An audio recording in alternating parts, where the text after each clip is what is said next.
lembrança sim, que contra a equipe da Universidade do Chile, o Inter teve um generoso espaço que ele não terá contra outros adversários, que só com um jogador ele não vai conseguir destrinchar as infiltrações, que ele vai precisar de mais um jogador entrando.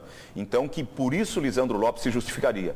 E mesmo o Sacha. Mas por isso o Sacha é importante hoje. Sim. O Sacha faz essa função. Não, o Sacha é o melhor atacante do Inter em 2015. Na regularidade é. O Sacha é o melhor atacante do Inter. O Sacha não vai sair do time. Eu sei que tu não vai aceitar a minha divergência, porque tu tem uma convicção que sempre D'Alessandro será o melhor, mas para mim Sacha é o melhor da temporada, não só dos atacantes. É o melhor do time na temporada. Sim, mas eu disse. Mas é isso aí. É possível. Se a gente olhar o time todo. Não, e eu não acho que o D'Alessandro é sempre o melhor. É que o D'Alessandro costuma ser sempre o melhor porque ele é melhor, mas nesse caso não. O Sacha é o jogador mais regular do Inter nessa temporada.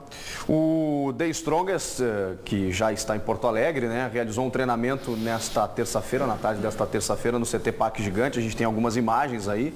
É uma equipe que a gente conhece pouco, né? Tem uma referência... do jogo de ida. Não, eu só conheço dele na altitude. Tem o Chumaceiro, que faz um fumaceiro, e o Pablo, que é o Escobar. Aliás, o Chumaceiro está de aniversário hoje, sabia? O quem? O Chumaceiro. Ah, é? Parabéns, ele deve estar no hotel nesse momento nos assistindo, ouvindo a gente dizer que o time dele não tem chance. Um grande abraço para ele que está de aniversário. Que lo cumpla feliz. Que lo cumpla feliz. E o Pablo Escobar é um bom jogador. É um bom jogador perigoso. Para nível do The Strongest, qualidade quase, ele tem a qualidade quase proproporcional ao tamanho do seu nariz. É maior que o do Luiz Carlos Reck. Finalizador. Ele é bom finalizador. E o The Strongest vem como, embora porque da pontuação são 9 pontos, né? Mas ele vem como franco-atirador. 9 pontos dentro de casa, né? Uma estratégia muito... quase que sorrateira, né? O The Strongest amorcega o jogo na altitude até o final, chega nos minutos finais, eles dão um sprint e ganham 2-3-0, fazem 2-3 gols. É a maior prova de que um dos grandes absurdos desse momento é a FIFA, já o fez uma vez e voltou atrás, mas a FIFA não proibir jogos na altitude, que é uma distorção técnica, quase um doping. Eu também acho. Quase doping que eu tenho que jogar na altitude. Cara, Real Potosí, 4.200 Não, e as pessoas fazem comparação. As pessoas fazem comparação dos lugares mais quentes e mais frios. Ah, tá bom. Então, quando o América de Natal vier jogar em Porto Alegre, não pode também, porque eles não estão acostumados com o frio. Gente, nós estamos falando de oxigênio para respirar. Nós estamos falando de algo... acima de 3.800 metros de altitude, acima de 3.500 metros de altitude, a pessoa que não vive na cidade, ela tem dificuldades imensas de adaptação num período curto. Não há como, não tem como. Não mais para um atleta correndo 90 minutos. Por favor, né? João Batista Filho, bota a galera no debate aí. Tem muita gente participando e mandando já o placar que imagina que vai ser o jogo. Olha aqui o José tá perguntando, tá falando, né? 3-0 sem forçar muito. O Christopher, 2-0 Inter em um baile do Nilmar. O Júnior tá até brincando, 5-0. Se eu acertar o placar, pago um churrasco pro Baldasso, pro Meneghetti, Ribeiro, a todos que comentam aí sentados, tá dizendo o Júnior. E, por fim, o Amir tá dizendo o seguinte, é uma corneta, né? Avisa o Paulão que o Inter tem bons meias e que ele não precisa fazer ligação direta a toda hora, vale a corneta do cidadão Almir Prestes aqui no nosso Facebook. Chico. Nós passamos o 2014 em que a principal jogada do time do Abel Braga, que taticamente é um 0 à esquerda, a principal jogada do time do Abel era o Paulão lançando o Fabrício. E assim nós passamos, graças a Deus tem treinador hoje. O Inter aplicou 5-0 no The Strongest 2011, se eu não me engano. Não sei se foi no The Strongest. 2012. É? 5-0 no Beira-Rio. Agora, eu vou repetir o que eu disse ontem, tá? O que o Diego Aguirre está fazendo, se der certo lá no final, e nós só saberemos se o Inter realmente conquistar algum título importante no ano, que é tratar de forma homogênea o seu grupo, acreditar que o seu grupo tem todo ele a capacidade de substituições em cada setor sem perda de qualidade, hoje ele está fazendo isso. Ele está tirando o Alan Costa para botar o Paulão porque ele quer. Porque o Alan Costa pode estar desgastado, que fez 3 jogos. Mas o Aguirre tem na concepção dele aquilo que ele disse na coletiva do final de semana. Eu tenho 5 zagueiros com a mesma condição de jogar. Se isso que ele está fazendo funcionar, eu vou repetir a brincadeira que eu fiz ontem. Pepe Aguirre. Pepe Aguirre. Mas eu acho que o Paulão também está sendo escalado por uma questão de característica, né? Eu não imagino que seja só isso. Vigor físico. Velocidade, presença na área adversária. Não sei. O Heber não está em condição ainda. Mas a argumentação não é essa, Ribeiro. A argumentação nem é pelo Paulão, é pelo Alan Costa, que tem uma sequência muito grande de jogos e que está sendo poupado, e aí coloca um outro que dá a mesma. Né? Esse é menino.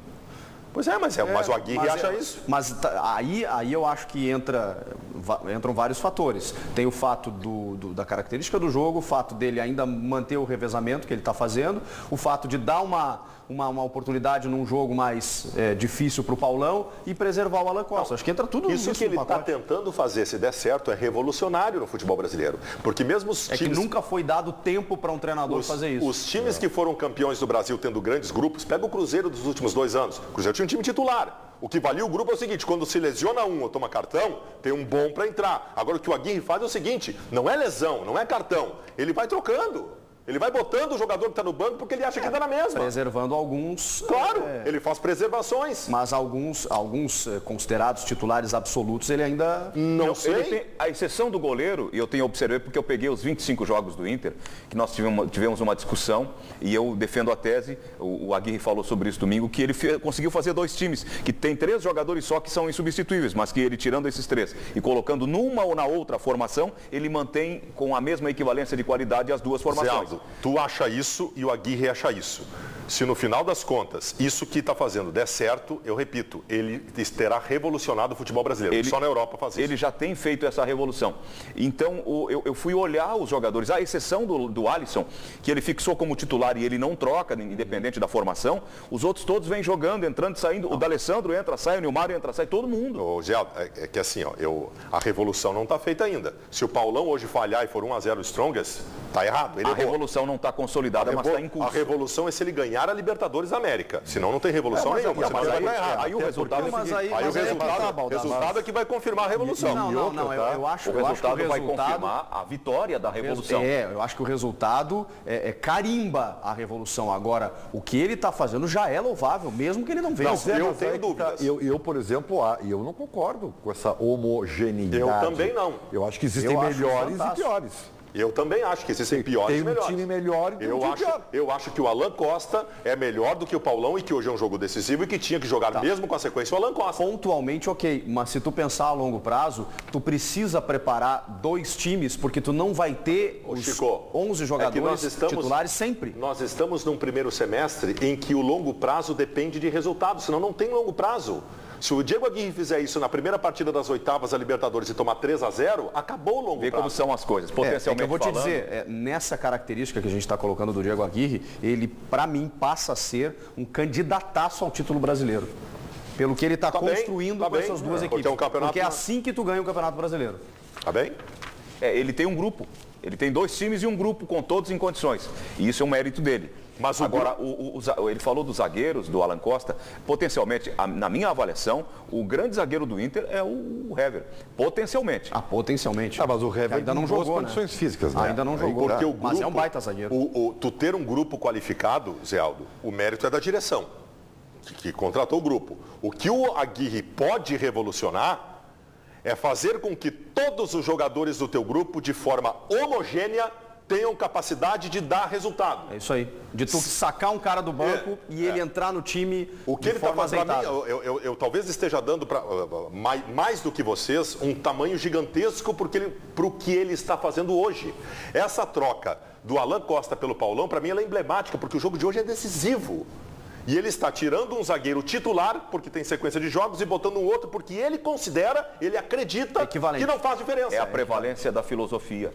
Perfeito. Não, e para dar moral pro cara. Tipo, sim, é um jogo decisivo. A ideia, filosoficamente falando, é essa, manter todo mundo animado e todo mundo na mesma frequência. Mas o Baldassi estava falando, eu estava pensando uma outra coisa aqui, que é com relação ao adversário.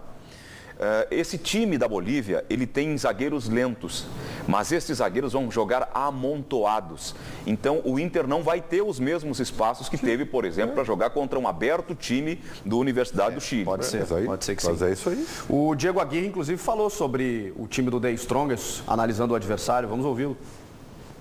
Eu não acho que es a escuadra menos calificada. Eles têm 9 pontos. É verdade que eles conseguiram em casa, mas estão segundos na classificação.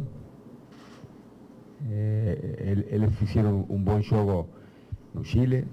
Eles classificaram na primeira fase da Libertadores contra Morelia, empatando no México. Eu imagino, por lo que eles apresentaram fora de Bolívia, que van a tentar presionar y van a tentar salir. Eles têm que assumir risco também, porque porque eles precisam marcar algum gol. Então, não imagino um jogo com The Strongest só defendendo. Por isso, temos que estar atentos, temos que estar muito concentrados e não pensar em nenhum momento que... Tu vê, ele está esperando um The Strongest ofensivo. Eu também. Pois é, Eu vindo para cima, propondo o jogo.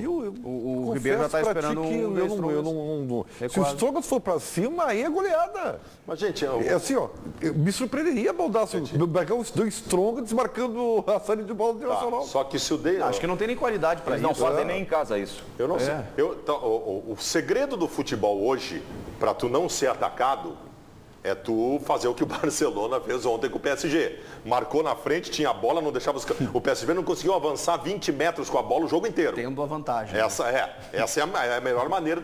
A melhor defesa que existe no mundo é essa. Obviamente, o Strongest não tem jogadores com qualidade para fazer isso. Não vão fazer. Vamos pegar a bola e entregar a bola. Mas jogar de forma retrancada, mesmo assim, seria um suicídio. Eu acho suicídio jogar atrás. O The Strongest só marca alto nos últimos 10 minutos de jogo lá em La Paz. Porque os caras Para pressionar pra e pegar o erro. adversário cansado. Para Né? forçar o erro. Bom, tem Grenal domingo, vocês sabiam, né? Opa! É um clássico Grenal e a gente está, durante a semana, recuperando alguns gols em Grenais. Temos aí do clássico 358, no Estádio Olímpico, Hélder Granja para o Internacional. Aí ele já jogava no meio campo. O Hélder Granja. Fininho o Hélder Opa. Granja, marcando para o Inter. E a gente tem também o do Christian aí, mas aí marcando pelo Grêmio. No 358, no Estádio Olímpico, Christian de cabeça. O Christian, né, fazia gol em Grenal, fez pelos dois. Né? Pelos dois. Né? Esse era... Que cabeceador. Hélder Granja e Christian. Isso é do tempo que o centroavante fixo na área ainda fazia diferença. Desde Hélder Granja, na lateral do Inter, surgiu alguém? O Hélder Granja... Não, primeiro que o Hélder Granja não jogou o Ceará. Não, ali tô falando no Grenal. Tô falando no Grenal. Desde o Hélder Granja, na lateral do Inter, surgiu algum lateral... Ceará foi campeão. Não, mas o Ceará virou titular. Substituiu o Hélder Granja. Tirou o Hélder Granja, se machucou. O Ceará gente. O Ceará era melhor que o Hélder Granja. Tu acha mesmo? Mais efetivo. O Hélder Granja era muito tico-tico, mas cara. eu achava bom o lateral. Não, tecnicamente sim. Porque o Hélder Granja e o Jorge Wagner eram meias que viraram laterais. Ou seja, eles tinham qualidade técnica. Tecnicamente o Hélder Granja era bom jogador, mas o Ceará era mais competitivo. O Baldasso tem razão. Era mais agressivo, era mais físico, era mais intenso. O Hélder Granja era um jogador sem vibração. Na lateral não tinha explosão. Era um Cláudio Vinck por vezes. Ih, rapaz, Ele passou um ano lesionado no Inter, o Hélder Granja. Eu gostei do Ney, cara, da passagem do Ney. Muita gente tem criticava o Ney, achei ele muito do regular. Mas o Ney é o típico lateral que, jogando num time acertado, ele dá uma resposta razoável. É que nem o Pará. Nem sei onde anda o Ney. Foi campeão da América, né? Tava no Vasco. Tava no Vasco? Mas parece que estava treinando na praia. O que mais me desencantava no Hélder Granja era a falta de espírito de competição. Era um jogador... Sangue de barato. Questão de personalidade. Né? É um jogador com temperamento de atleta da Portuguesa. João Batista Filho. O zagueiro Lucas Costa, Chico Garcia, ele começou a temporada jogando no Grêmio, mas acaba de se transferir para o Internacional. O Lucas tem 20 anos e ele chegou a ser aproveitado pelo técnico Luiz Felipe Scolari. Ele participou das atividades, participou dos treinamentos na Serra, mas pertence à Traffic, ao Desportivo Brasil. E aí o Grêmio não conseguiu fazer a negociação, ele acabou se despedindo do tricolor e ontem já estava treinando no CT Luiz Carvalho, no CT Parque Gigante do Internacional, assinou o contrato até 2017. Ele, em princípio, vai para o time B, vai ser comandado pelo técnico Klemer e depois pode até subir para a equipe profissional do Inter. 20 anos, Lucas Costa, zagueiro, novo reforço do Colorado. Chico. 20 anos, mas com um corpinho de Yuri Mamute ali, né? Uma carinha de veterano. Esse zagueiro aí, o atacante pega pela frente. Sabe que isso não é raro acontecer, né? Porque agora, como esses jogadores de base eles pertencem a empresários isso. e a clubes fictícios, vamos dizer assim, né? Só apenas para registro. Tu não está sendo aproveitado ali, vai para lá. Não fechou, aí certamente o Grêmio não teve grana para bancar o negócio e tal. E ele acabou indo para o rival. Esse é o momento que jogadores de base em profusão têm sido aproveitados no Rio Grande do Sul. Todo movimento que acontece nesse sentido tem que ser levado em consideração. O último é o